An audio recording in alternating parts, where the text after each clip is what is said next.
Christmas, Christmas. I love Christmas.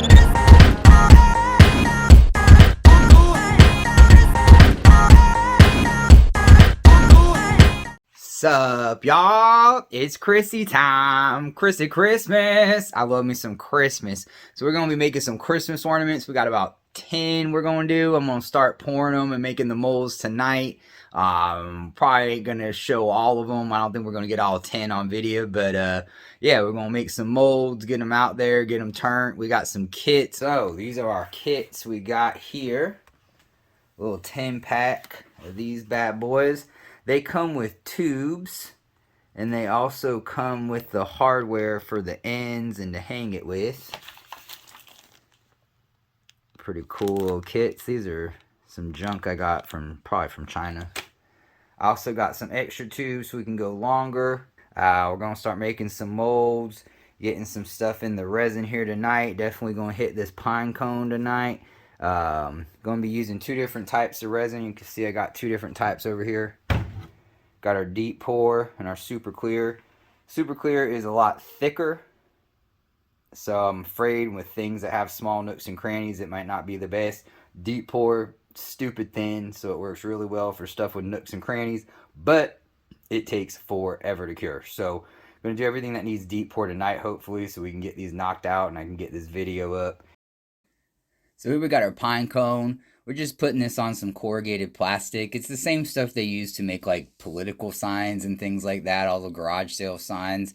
It works really well though for creating a resin tight seal. So if you take this and you cut it out to your shapes, build a box, you can even bend it to make curve shapes, whatever you might need. You hit it with a bunch of hot glue and even some tape.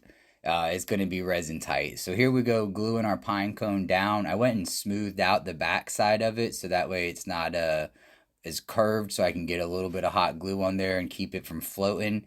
I'm going to go ahead and build up all of our sides. You saw we had measured out our sides earlier.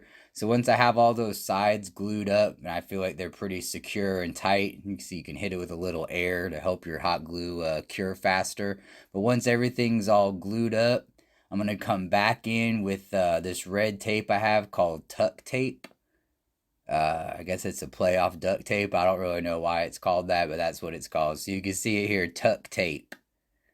What this is just a really sticky tape. And it holds very well. It's resin tight. I've even played with it with water before. It's watertight. So I'm going to go back through and put that tuck tape around all the sides.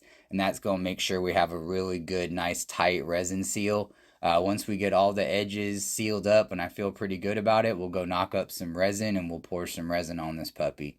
So we got all our sides glued up and taped up. So here we already have a pot of resin mixed up. I'm actually pouring about 4 different molds tonight. So we're putting in these red and green foils. I really like these foils. I also got a gold one in there. Put a little white on the side in this other pot of resin. I'm going to mix them all together. Hopefully we can get a little bit of white stripes and kind of have some color play in there. And we'll get it all dumped in our mold and on our pine cone. Once we got all that done, we'll go ahead and pop her in the pressure pot. So we got our tray going in the pressure pot, a couple different things in there. We'll get everything all locked down and tight. We're going to fill our pressure pot up to about 50 psi. Mine has a quick release on there, so once it hits 50, it's not going to accept any more air. It's a little safety measure. And here we come back in the morning. Sorry I don't have any shoes on, and we'll see what we got. So you can see that little green thing over there. I'll show you guys that later. But here's our pine cone. No leaks. That's exactly what we're looking for, and it's beautiful. So we're going to go ahead and get that demolded. You can see this stuff peels off pretty well. What's holding more than anything is the glue and the tape. So you see I'm starting to get all that peeled off. Ooh, that foil looks good too. Boy, I really like that foil. Now that we got it all cleaned up, I'm going to put it on the bandsaw, clean it up even more, get it down to the shape we want. I want to clear off all that pine cone that's sticking out above the resin as well. I'm not going to need that, and it's just going to make a mess when we're turning. I also realized that the shape that this isn't exactly what I want. I want it to be a little bit thicker. So I'm going to go ahead and cut this sucker in half. Here we are cutting it in half. I'll pop it over here just so you guys can see how beautiful it looks with a little alcohol. Can already tell that's going to be magical looking. I mean, just look at that. These pine cones in resin are really something beautiful. So what I'm going to do is flip it around, knock up a little bit more resin, and we're going to actually glue these two pieces together with resin. So we're just doing our thick 2-part here. So 1-to-1 ratio, super thick and viscous. So it'll hold in there real nice. Hopefully it won't run out everywhere on us. So I'm just going to put a little bit on each side. You can see I put a little bit of pearl in there so it hopefully matches and the seam will be a little bit less noticeable. I can't say for certain if it's going to work or not, but let's hope. We'll get this puppy clamped up. I'm going to leave this overnight, make sure it's got a really good adhesion on there. And you can see it's the next morning, I'm popping it off and it looks good. I mean, that's held together quite well. I'm very pleased with that. It ain't going anywhere. So let's go ahead and get this back over to the other side of the shop and I'll show you how we find the center. So I got my little center finder here, and essentially what you're going to do with this is put it on each corner and then you're going to draw a line. So once you're done doing that, all your lines are going to intersect, and in the center of that intersection is the center of your piece. So anything that's oddly shaped, not perfectly square, here we got a rectangle. So you can see we got our 4 lines drawn, and right there's our center. So we'll go pop this onto the drill press. We're going to hit it with just a regular old 7mm, drill it out just like we would a pin. So we get this puppy drilled out, we'll get it back over the other side, and I'll show you real quick how we get the tube in there. Same process like we do with pins. I'm going to go ahead and sand up my brass. I'm going to get a little bit of thick CA glue on there and get it inserted in. I'm going to smack it down so I know it's flat. We'll get it back over on the drill press. So I'm actually going to drill much deeper than I normally would. So my goal here is to actually create a little concave area. And you'll see later we're going to turn out some finials. And those finials are going to sit down into that concave so they got a little bit of area for the glue to grab to. So there you can see our little inset area. I've done that on both sides. So now we're going to get this over onto the lathe. We're just using our standard pen mandrel. I wanted to do it this way so I could get nice and clean on both sides without having to do a mortise or a tenon or anything like that. And that way we have a really good spot for our finials to fit in. Go ahead and change out that end. Just bang my spike into the end of the mandrel. But halfway through I am going to end up changing it over and putting on some cigar bushings. So I started off with the standard 7mm slimline bushings. They ended up not being strong enough to hold this big old block. I wanted to give you guys a slightly different angle so you could see how I set up my tool rest and where I actually put it. So what my goal when setting my tool rest is to make sure that once my actual tool is sitting on the rest, I'm about halfway through. So here we are. We're just going to get started turning, and I'm going to play some music so you don't have to listen to me talk no more.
All right, so we're back over on the bandsaw. We got this old chunk of cedar wood. This is actually some cedar my buddy salvaged from an old water treatment plant that they were tearing down. So I got a bunch of good chunks of this. Super old, beautiful rings on it.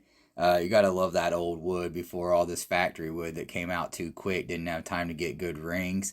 So we're gonna go in and find our center again like we did before. We're just making 4 lines. We're gonna find the spot in between all those lines. That'll be our center. We're actually going to do what's called turn in between live centers. So we're going to go over here, we're going to find our center, and then we're going to hammer in one of our live centers. I'm using a dead blow hammer here, so it's an actual weighted hammer. It's got a like loose, I think it's little ball bearings in there. But you can see how when it hits, it doesn't bounce. It just gives it a good old solid whap. Get that in there. We want to make sure that's in there real good so it doesn't wiggle or break out. So here we're going to knock out our old pen mandrel. And we'll insert that live center, get them bushings out of there so we don't lose them. Get that backside out from our pen mandrel. We're going to put it in our live center. You see how it's got that spike in there? So that spike we're going to slide right into that other center we hit on the other side. Did that off camera. Make sure that's on there good and tight. We'll go ahead and get our tool rest set up here. Looks like this is actually longer than my preferred tool rest, so I'll go ahead and pull out my big boy. This is one of the tool rests that actually came with my lathe. Normally I use an aftermarket tool rest that I like a little bit better. We'll get that all set up and we'll get to turning. So we're going to actually turn this down and put what's called a tenon on there. So we're going to make a little indention in the end. Make sure it's good and round. I'm going to put a little bit of a taper on it, and that's going to allow us to put this piece of wood here into our chuck. See here, I'm knocking out my live center. I'm going to pop on my easy wood chuck. Now there's all different kinds of chucks you can use. I like this easy wood one. I saw Nick Zametti using it for years, so it's the first one I bought. It weighs a ton, super heavy duty. But you can see how that fits in there real nice. That's going to hold our wood real secure, and we'll get to turning out our finials.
All right, so here we are. We got both our finials parted off. You can see we parted them off there with our little Japanese saw. We're just going to work around our edges with some medium CA glue. Get it on there real good and pressed in. Kind of just gave it a little spin around and make sure I got the glue all the way around inside there. I probably went a little heavy-handed with the glue, but I just wanted to make sure it was going to stick and not fall out on us, especially because this sucker's heavy and it's going to be hanging from a Christmas tree, so don't want it to fall off when it's at my mama's house. Just a little tiny little threaded hook eyelet I got on there, so I'm going to pop that in there, and then you can see our finished results here. It is just beautiful. The way that edge of the pine cone comes across, it looks so just wonderful and organic. My girlfriend says it looks like a cockroach, but don't nobody care what she thinks, huh? Sorry, baby. But it's just beautiful. Them foils in there shining. I'm very pleased with the way this one came out. You can see a little bit excess glue at the top, but I don't think it's going to bother nobody. You ain't going to see it once it's up on the tree. So just love the way this one turned out. 1 down, 10 to go. Actually, 9 to go. I actually finished another one last night. I didn't get on video. It was a little experiment. I felt a little rusty, so I knocked one out real quick. But here we got the pine cone ornament. This is an actual pine cone that my mom picked up while she was on vacation. And I already made a pen out of it for one of her buddies that I didn't get on tape for y'all, but decided to make this one for her. You see that detail of the pine cone is really amazing. I got some Christmas colored foils in there. Might have went a little bit too heavy there on that CA at the end, but didn't want it to fall out on the tree. But ain't that something? We get this video out. I might try to get a couple more out in time for Christmas, but we'll see how much time I got left. I feel like I'm running out of time, but at least we got this one done. And if we can get the other ones knocked out, we will. But thank y'all for watching. If you like this video, go ahead and give me that thumbs up, like it, get that bell on, and subscribe. And I'll see you next time.